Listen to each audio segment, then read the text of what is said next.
programa Transição começa agora, sempre levando uma entrevista, um assunto importante, algo que a doutrina espírita enriquece nossa alma. E no dia de hoje, a entrevista com um companheiro muito trabalhador, muito devotado da doutrina espírita, médium, José Maria. Que prazer imenso tê-lo no Transição para falar sobre um tema tão especial. Eu é que agradeço. Eu agradeço muito ao programa Transição a oportunidade de poder levar aos nossos amigos, telespectadores, a questão da autoobsessão, que muitas pessoas às vezes não têm a compreensão e entendimento que isso é muito mais comum do que as criaturas imaginam. E explica pra gente o que é a autoobsessão. Olha, o Emmanuel costuma dizer que nós vivemos num oceano de vibrações, tá certo? Poderíamos até fazer uma ligação com Paulo de Tarso quando ele diz que em Deus vivemos e em Deus nos movemos. Nós estamos dentro de um oceano de vibrações. As mais desencontradas, as mais disparatadas, as mais diversas possíveis. Dentro desse oceano de vibrações, nós naturalmente fazemos a nossa sintonia. Você vibra num determinado padrão e esse padrão vai automaticamente sintonizar com outro, não é, de mesma equivalência, de mesma polaridade.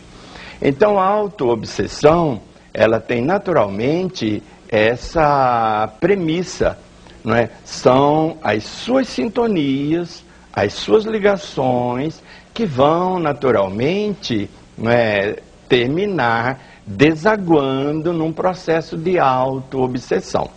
Antigamente, nós recebíamos muito esse tipo de lição dos nossos avós, dos nossos bisavós. Dize-me com quem andas, que eu te direi quem és. Hoje, dentro da doutrina, pelo conhecimento que já se tem, né, da questão do espírito, da imortalidade, desse ser que está aqui para uma determinada trajetória, um determinado objetivo, nós poderíamos fazer a pergunta dizendo assim: dize-me o que pensas e eu direi quem são os teus acompanhantes. Porque conforme você pensa, você vai atrair. E conforme atrai, vai estabelecer essa sintonia. É como uma simbiose de uma orquídea em um tronco apodrecido no meio da mata. Quer dizer, uma coisa vitaliza a outra e automaticamente ocorre esse processo de autoobsessão. Agora, me responde uma coisa que eu gostaria de entender melhor. A obsessão costuma ser, no entendimento leigo e do entendimento da doutrina, aquela ação externa de uma inteligência sobre o encarnado ou desencarnado para influir sobre ele. Agora, o termo autoobsessão nos leva à ideia de que o próprio indivíduo faz com que ele mesmo sofra. Ele mesmo sofre e ele mesmo atrai. Num primeiro instante, ele não é obsedado, sim, no sentido assim de que, mas acontece o seguinte: as suas ideias, aquilo em que ele se compraz em termos de pensamento, vai automaticamente produzir uma determinada sintonia e que vai atrair outros espíritos, outras ideias com o mesmo teor.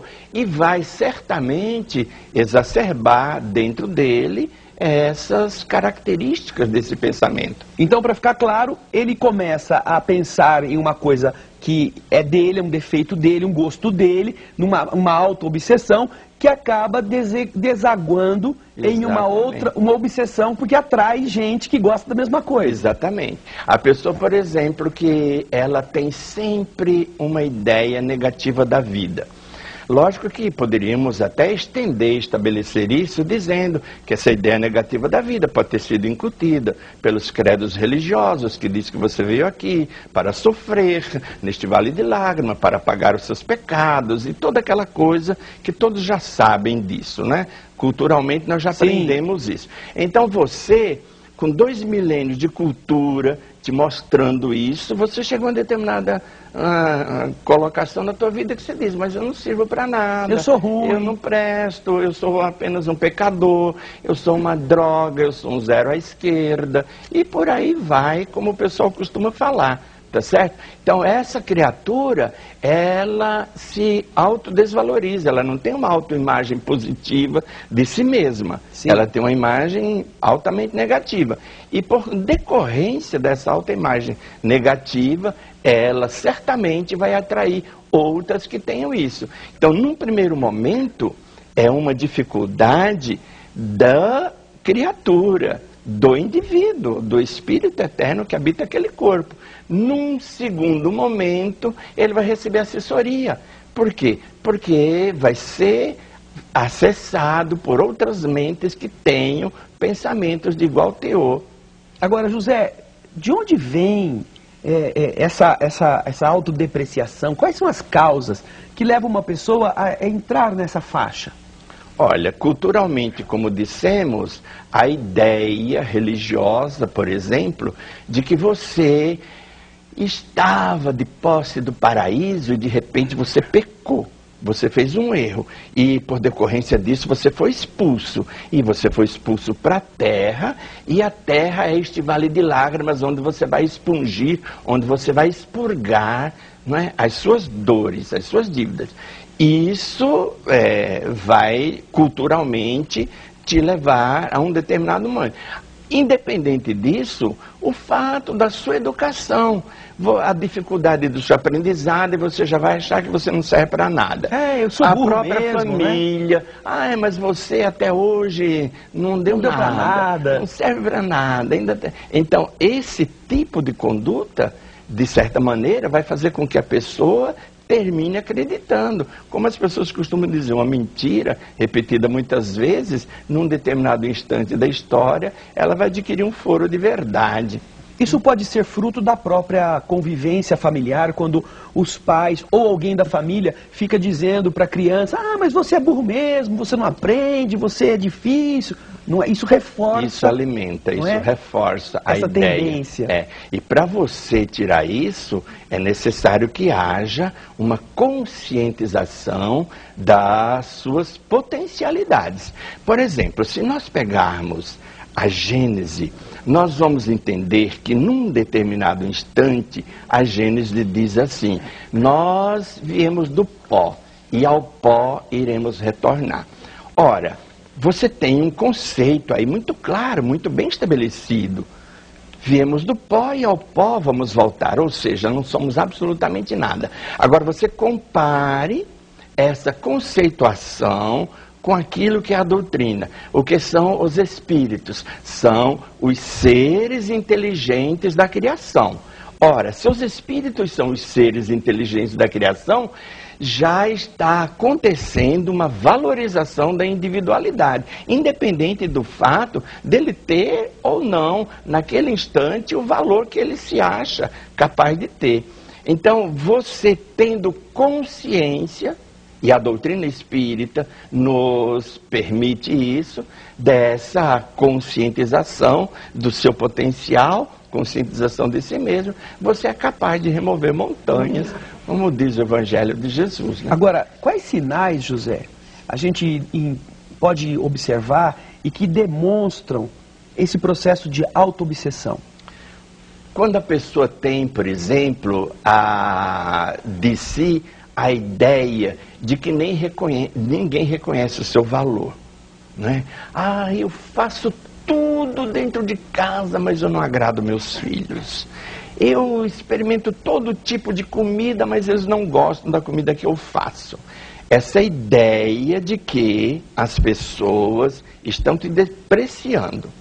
Ou então a ideia de que, nossa, tudo que eu vou fazer é mais difícil. Tudo é mais complicado. É como se uma fatalidade do destino estivesse te perseguindo e você foi aquela criatura escolhida para receber todos os males da terra.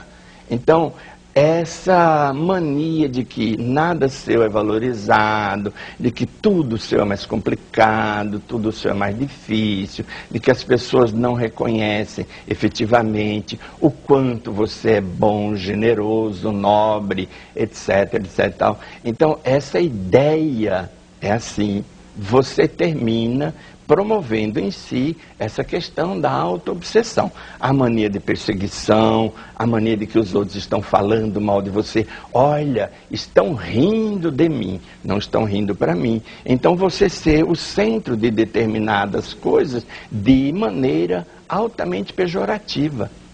Essa ideia são sinais que a gente tem que ter de alertas de que você está se encaminhando para um processo de auto-obsessão.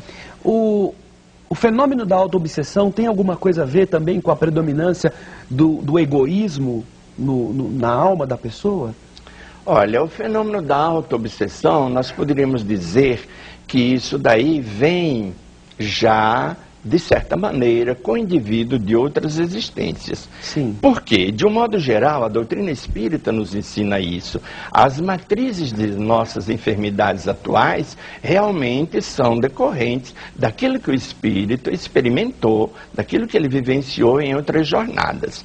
A questão da auto-obsessão pode estar inserida dentro de um quadro de alguém que cometeu um determinado erro, um determinado crime, uma ação nefasta que prejudicou alguém e que, de certa maneira, essa ação nefasta não foi justiçada pela justiça dos homens, passou impune. Como passou impune, as leis de Deus que estão íncitas na consciência do indivíduo, independente de religião, tá certo? Ele vai ter aquela ideia de que ele tem um crime a pagar. E automaticamente, como a consciência não é algo descartável, que você pode tirar quando vai dormir e ter o sono dos justos no travesseiro, a consciência segue contigo, aonde quer que você vá. E efetivamente ela vai se transformar no seu algoz, se você tem algo a pagar com a justiça divina. Então você traz esta tendência que o André Luiz fala, tendência ao abismo, tendência à negatividade, tendência a essa questão, não é, de erro, de pecado, de algo equivocado e que precisa ser ressarcido, precisa ser, né, reparado. E isso pode produzir alguma situação mais grave? Pode, com certeza.